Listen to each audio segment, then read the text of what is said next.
Conversa de classe com Maíra Tangerino. Mentes únicas em conversas plurais.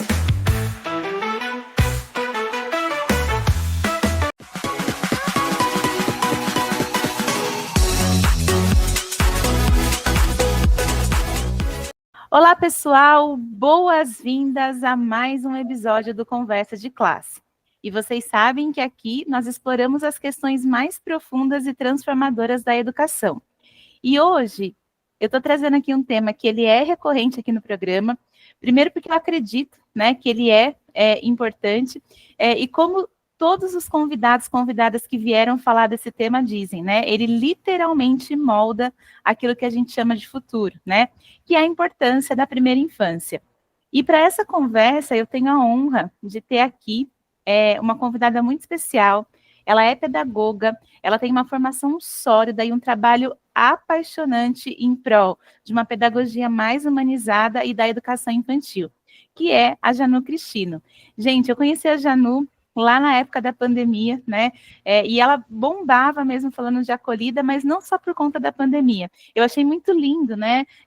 Que ela trouxe nesse espaço de fala da pandemia esse olhar, né, mais potencializado aí para a acolhida, para a educação infantil, e é por isso que eu estou muito feliz de tê-la aqui. E eu já combinei nos bastidores que eu já ia mandar a primeira pergunta para ela, né? Janu, você é uma defensora apaixonada da pedagogia e a favor das crianças.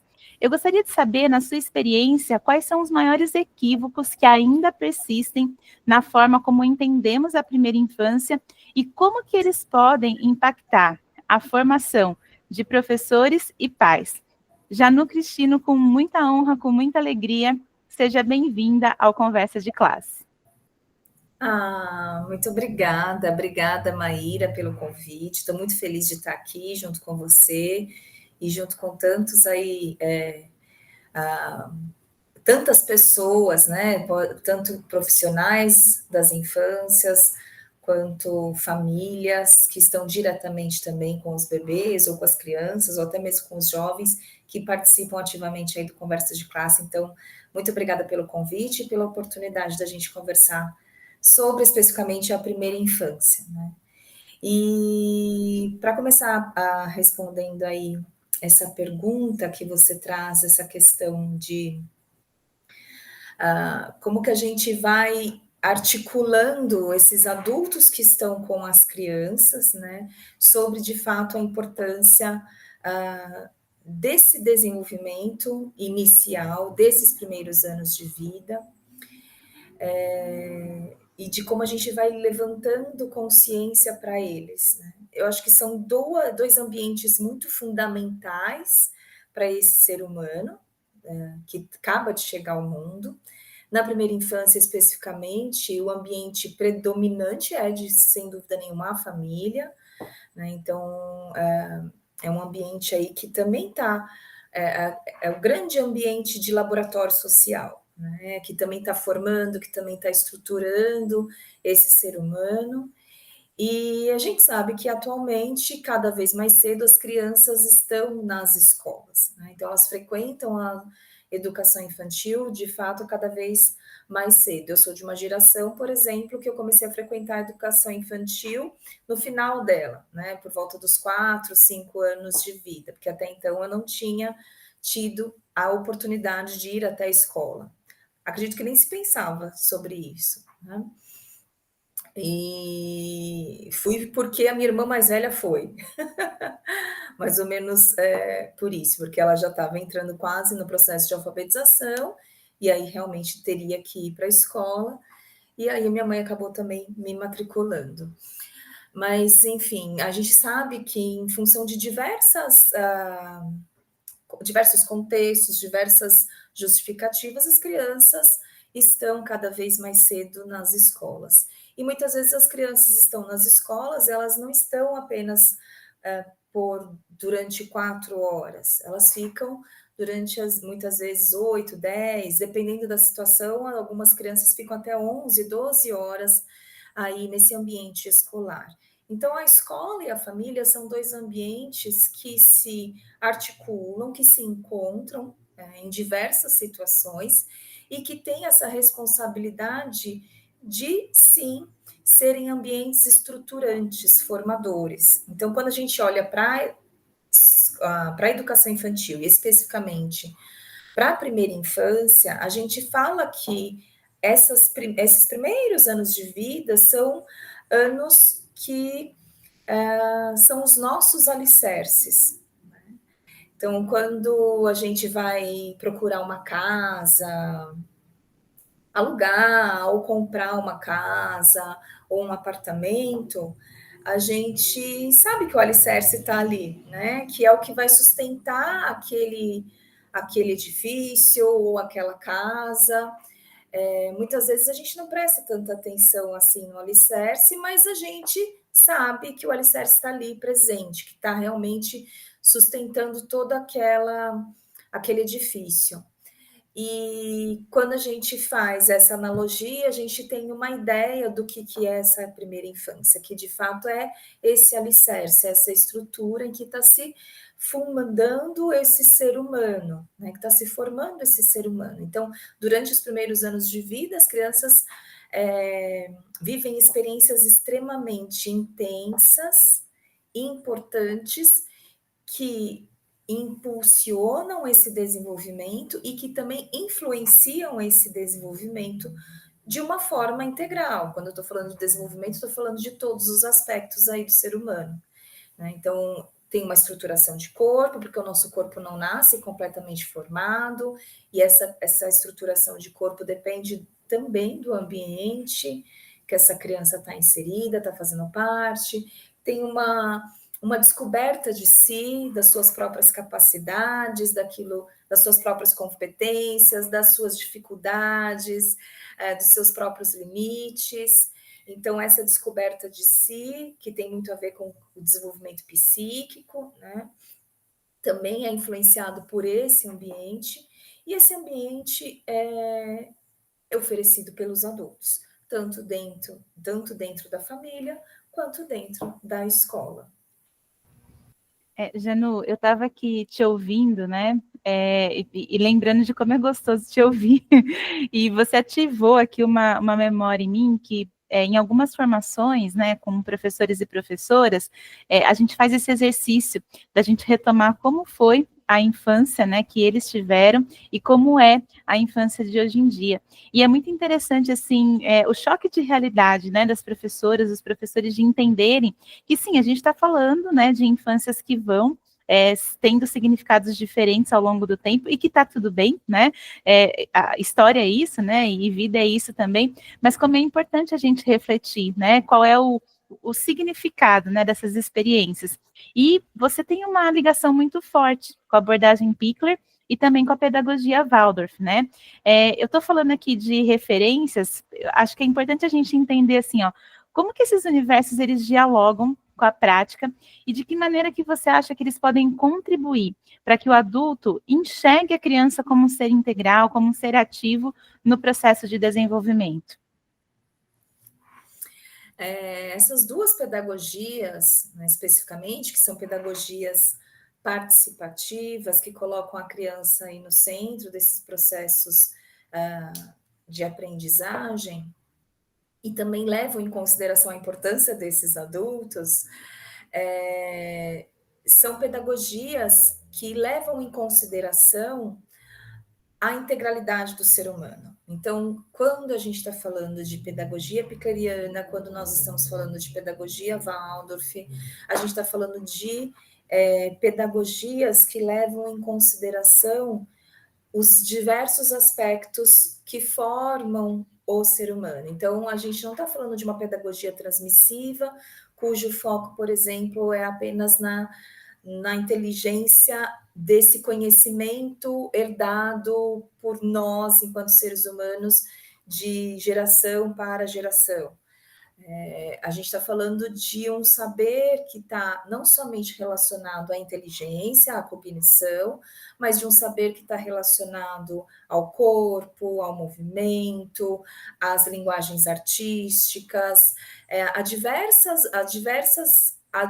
outros aspectos de quem realmente nós somos. Então, são pedagogias que se complementam e que levam em consideração, de fato, essa integralidade do ser humano. Quando a gente fala especificamente da pedagogia Waldorf, fala-se muito sobre a importância do brincar, né? Então, a gente e tantas outras pedagogias participativas que colocam isso em destaque, desse saber que é expresso no corpo pela brincadeira, pelo movimento, e do quanto esse brincar é, de fato, uma expressão do impulso desse ser humano de querer estar aqui, de querer conhecer o mundo, de querer se conhecer, né, de querer conhecer o outro.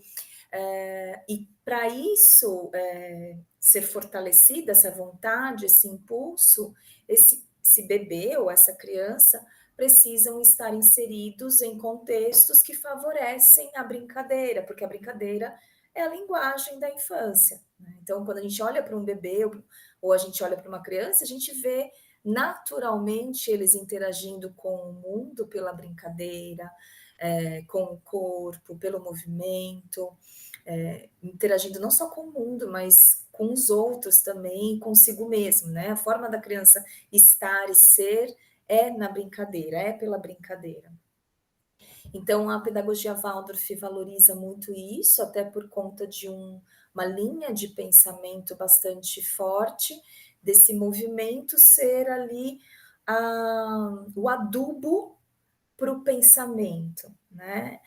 E isso conversa muito diretamente com a pedagogia Pickler, com a abordagem Pickler, que nasce dentro de um contexto coletivo, de uma instituição de abrigo, de acolhimento, desculpa, ou um abrigo, mas que também nasce de uma experiência anterior da doutora Amy Pickler no ambiente familiar, como pediatra familiar, atendendo a famílias, e sempre acreditando nessa autonomia desse bebê ou dessa criança, né? Dessa potência ou dessa capacidade dessa criança se desenvolver a partir de uma iniciativa própria, de uma ativação, né, diante daquilo que é colocado ali para ela, dentro também de um ambiente positivo, de um entorno positivo, né, de relações permanentes com os adultos, com as outras crianças, de relações pessoais estáveis, de uma valorização dessa autonomia.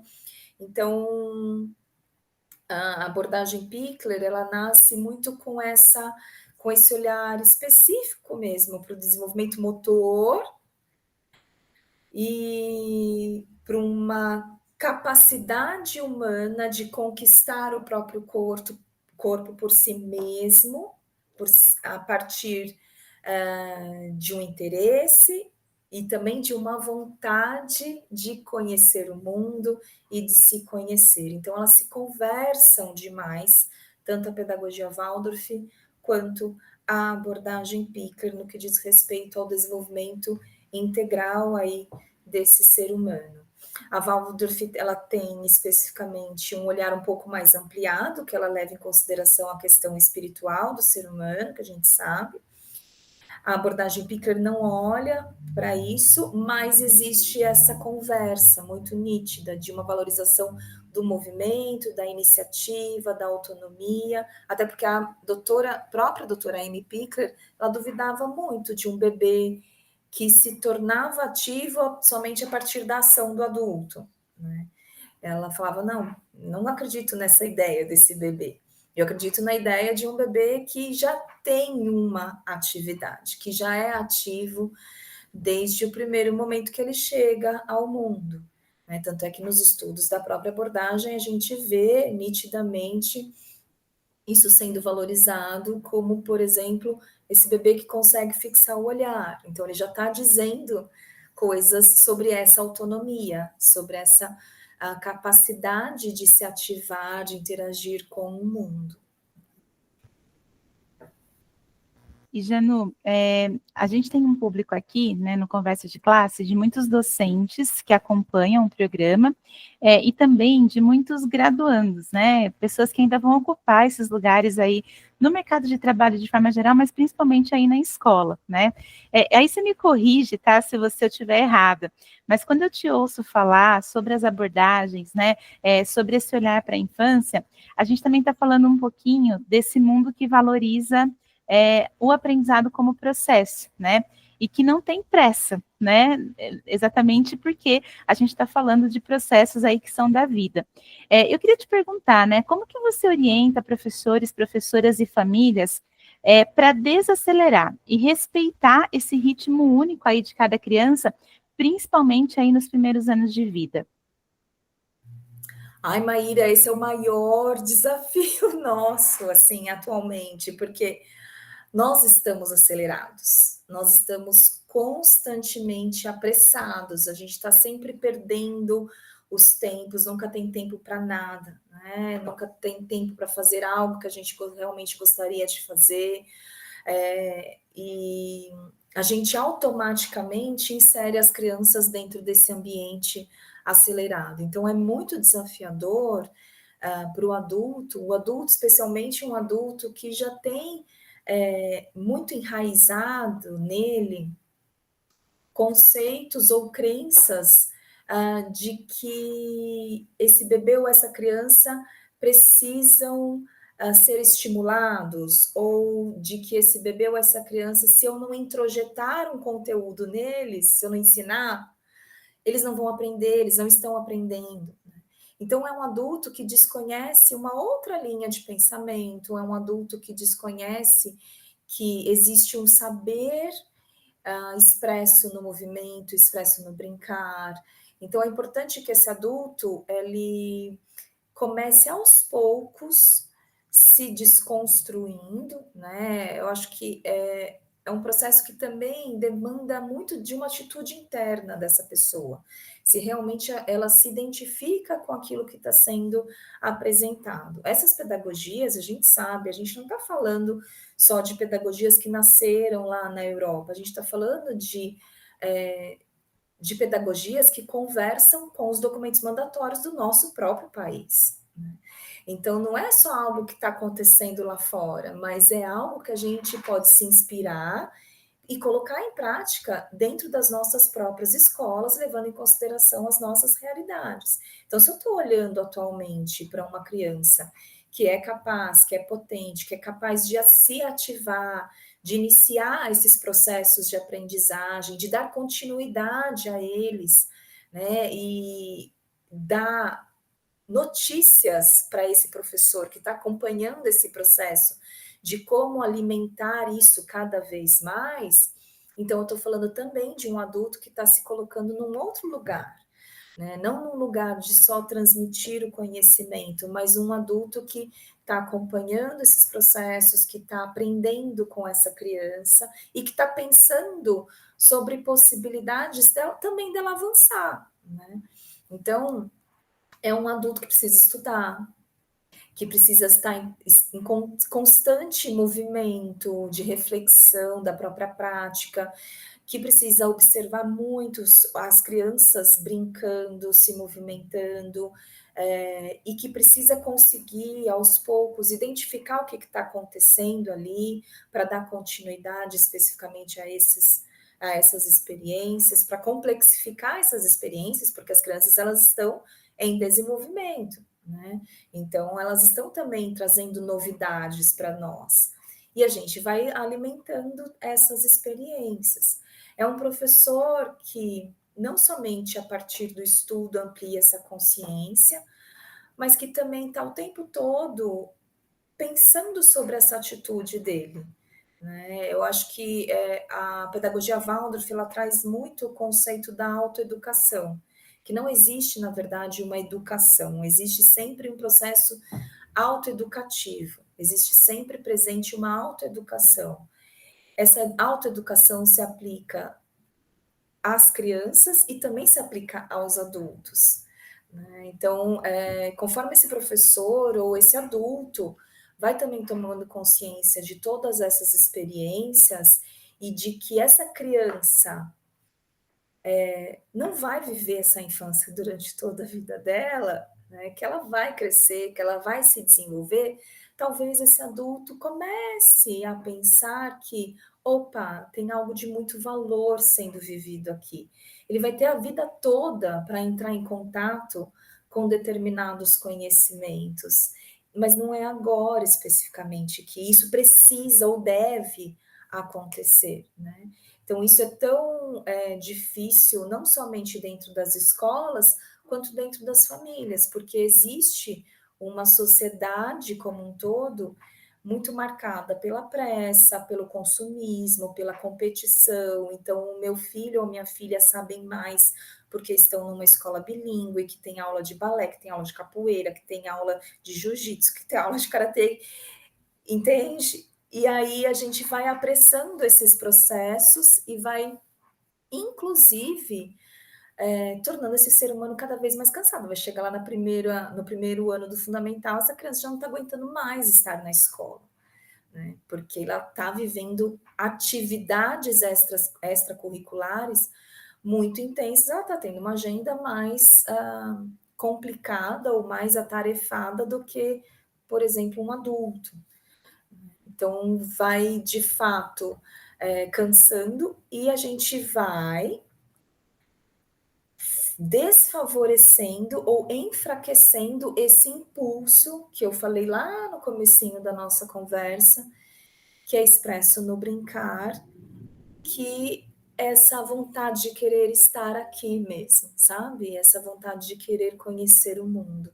Uma vontade que vai se transformando na vontade de agir no mundo. Então, quando chega lá na juventude, por exemplo, é uma criança que não sabe para onde vai, que não consegue fazer escolha. Uma criança não, é um jovem. É um jovem que não sabe para onde vai, que tem dificuldade em fazer escolhas, que olha para o mundo e fala: tá caótico, para que eu vou querer continuar aqui? Né? Então, é muito sério isso que a gente está trazendo, mas tem muito a ver com a forma que a gente vive atualmente. Então, eu acredito que esse seja o nosso maior desafio como sociedade atual. E que bom, né, Janu? Eu falo assim, é claro que o desafio ele está posto, né? E acho que dá uma agonia, mas que bom que a gente tem profissionais como você, né? Que chamam atenção para isso, né? Que trabalham esses aspectos e que a gente pode trazer aqui nesses espaços, né? Para poder chegar para mais gente refletir um pouco sobre isso, né? Até a gente está partindo aqui para a finalização, né? E eu estava pensando aqui, o Brasil viveu, né, mudanças estruturais muito significativas, principalmente para a educação infantil, né? Eu sempre falo assim nas formações que a gente precisa ter muito orgulho de ter hoje uma BNCC que fala da infância, né? Porque esse é o primeiro passo, né? A infância ser parte da escola e a gente poder falar da infância. Eu queria saber o que você ainda enxerga que precisa vir como mudança para que o Brasil caminhe mesmo para uma pedagogia que seja a favor das infâncias. Eu acho que a gente ainda caminha em duas pontas, sabe, Maíra? Uma ponta de, já que os documentos mandatórios, já que a base nacional ou as diretrizes curriculares apontam para a importância do brincar, eu não preciso fazer mais nada, né? Eu não preciso oferecer nenhum tipo de proposta, não preciso acompanhar, então a gente caminha para uma ponta de um abandono, ou então a gente caminha para uma ponta de tudo bem, existem esses documentos, mas eu tenho muita dificuldade, eu sempre fiz de um jeito e sempre deu certo, e eu vou continuar fazendo dessa forma porque as famílias conhecem esse tipo de trabalho, porque mudar dá muito trabalho, ampliar a consciência é desconfortável, não é fácil você fazer uma reestruturação da sua prática pedagógica. Então, existem essas duas pontas, ou a gente vai para um processo que continua num caminho de escolarização precoce, né, de é preciso ensinar isso e aquilo outro, porque isso de fato é oferecer estímulos, e a gente sabe que durante a primeira infância as crianças precisam de estímulos, ou uma outra ponta de, já que está com um documento ali norteando e ele me apresenta isso, eu não preciso fazer mais nada, eu abandono essa criança ou esse bebê.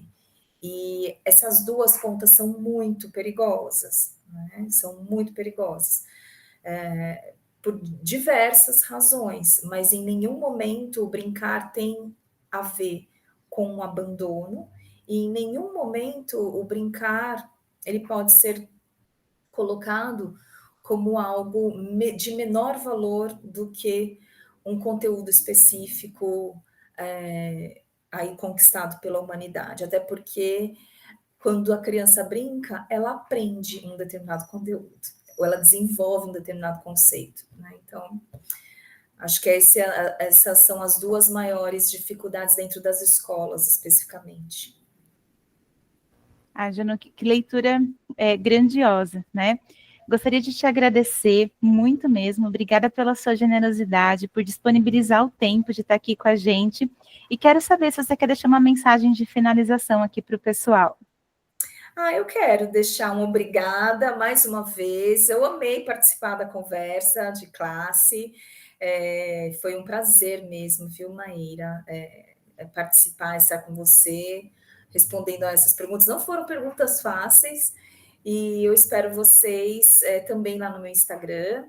Então, sejam todos muito bem-vindos aí para a gente continuar refletindo sobre as infâncias e sobre esse nosso papel enquanto adultos nessa relação que a gente tem com as crianças. Obrigada. Isso mesmo, e que venham, gente, mais conversas.